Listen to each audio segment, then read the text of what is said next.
What's up everyone, welcome back to another YouTube video. Last week I talked about rescuing an upside down kayak, and I said that this week I was going to talk about some things to consider when rescuing kayaks in WhiteWater. So that's what this week's video is going to be about. I wanted to reiterate a couple points from last week's video in case you didn't watch it, or if you're coming to this one late or you just forgot or whatever.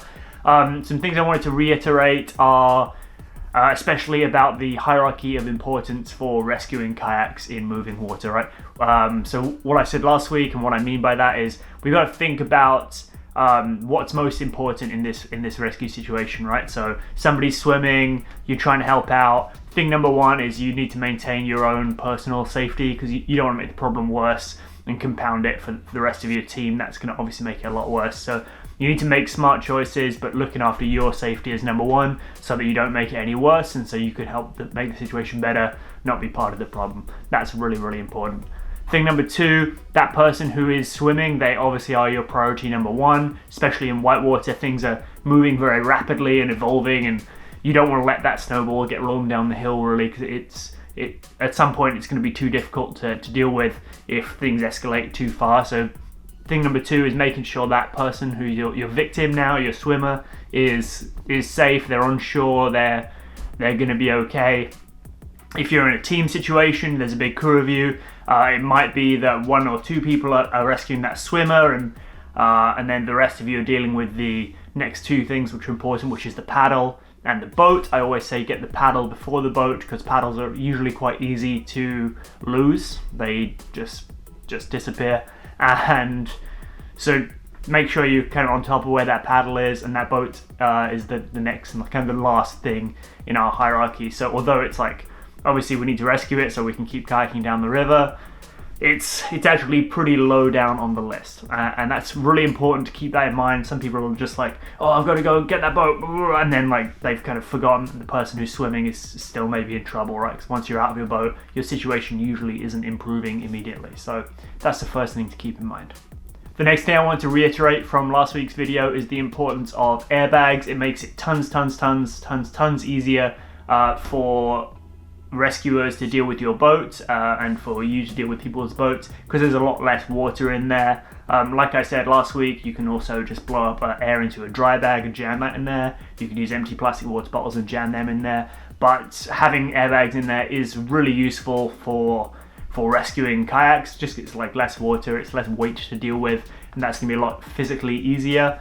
And it can also help with where that boat's going and what that boat's going to do next in its actions when it's on its own solo adventure. So yeah, just to reiterate last week's point, airbags are useful. So then on to the newer information for this week's video. Now that we've kind of reiterated the important parts of last week's video.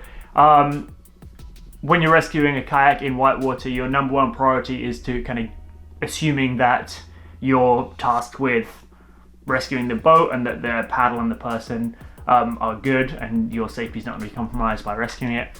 Your number one thing to think about is just to get that boat out of moving water as quickly as possible, right? Because what's happening is all the time it's going downstream, it's getting further and further and further away from the person whose boat it is, who's swimming. And it maybe, as that distance increases, it's more likely it's going to be difficult for them to get back to their boat. So as quick as possible, we want to put the brakes on the situation, slow everything down, get that boat out of the current. So now that I know that my priority is to get that boat to shore, the easiest, I want to do it in the way which is easiest and kind of lowest impact for me, and also the safest for me, right? Because remembering that hierarchy of importance, I want to make sure my safety is paramount all the time. I need to get that boat to shore. The easiest way to do that is straight up just pushing it to shore. And that can either be grabbing it and pushing it from the back, or kind of paddling onto it like you're like a plow almost, and just plowing it to shore. But a really important thing to think about is that boats travel best when they're right side up. So normally the first thing I'm thinking of if I'm rescuing a boat is trying to get that thing back to upright as quickly as possible. Because kayak manufacturers spend a lot of money to make sure that they travel best when they're upright. So what I'm usually trying to do is just get my hand on the bow of that boat, like the front of the boat, because remember from last week, right, the airbags are in the back, there's less water in the back. All I'm trying to do is just flip it over as quickly as I can. And if I can flip it over and just get a little bit of a lift on the bow so some of that water comes out, great. If the river is flowing too fast for me to do that, even just the act of flipping it over is going to get some of the water out, and then I'm going to be able to push it much more effectively. Step one is get that boat back to upright as quickly as possible, and then you're going to push it either with your hands or by kind of plowing it with your boat and get it into an eddy as quickly as you can.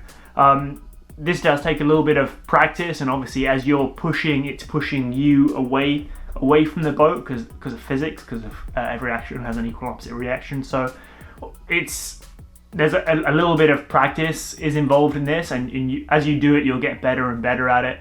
But I'm not trying to empty every drop of water out of it like I demonstrated last week on the flat water. My goal is just to get it upright and get it to shore as quickly as I can. Once you get to shore, the easiest thing I think to do is for you or someone in your crew who's working together with you to jump out of their boats, throw their boat up on shore, and then grab that boat that's in the water. And this should be something that you get more comfortable with, and the more you practice it, the more comfortable you get at it. But getting in and out of your boat quickly is a really important part of rescuing other kayaks, because if you can hop quickly out of your boat and grab that boat in the water, now you can keep everything contained and you can just close the distance between that boat and the person whose boat it is, and that's going to make the next part of your day a lot easier and a lot smoother, right? So that's kind of what I think is the easiest way to deal with a boat in WhiteWater. Now, I mentioned, and this might be a surprise to some people, I'm mostly not trying to do a full midstream empty, and there'll be times maybe when I've been teaching kayaking on the Ottawa where I am able to do a full midstream empty and then tow that boat to shore.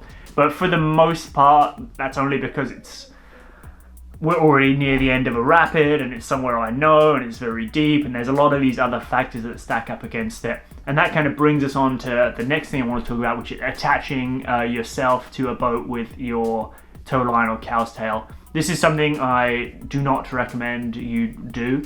There'll be times in the past, and there'll probably be times in my future, where I've taken an already emptied boat and I've towed it with my cow's tail from one side of the river to the other, just to facilitate that reuniting of kayaker and kayak.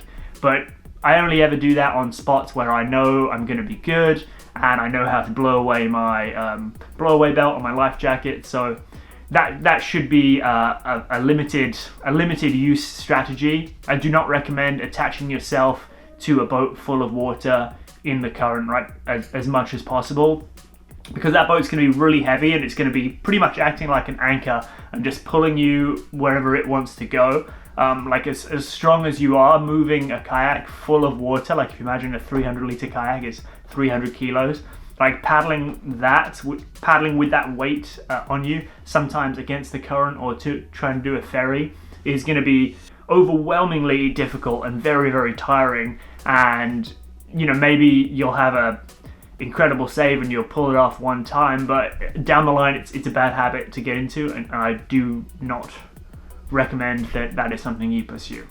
So that's pretty much all I have to say on some changes and some differences and things to think about in terms of rescuing kayaks in moving water. Like we talked about, make sure your personal safety is number one.